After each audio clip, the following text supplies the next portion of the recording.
Whenever I see peas, I think of that line from Forrest Gump.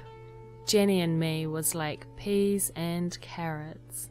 So I decided to make something with peas and carrots and call it Jenny and Me. I cut up some carrots and cooked them with olive oil, salt, and garlic. Then I boiled some peas and added them to the carrots.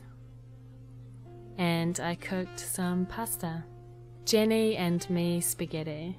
It was delicious.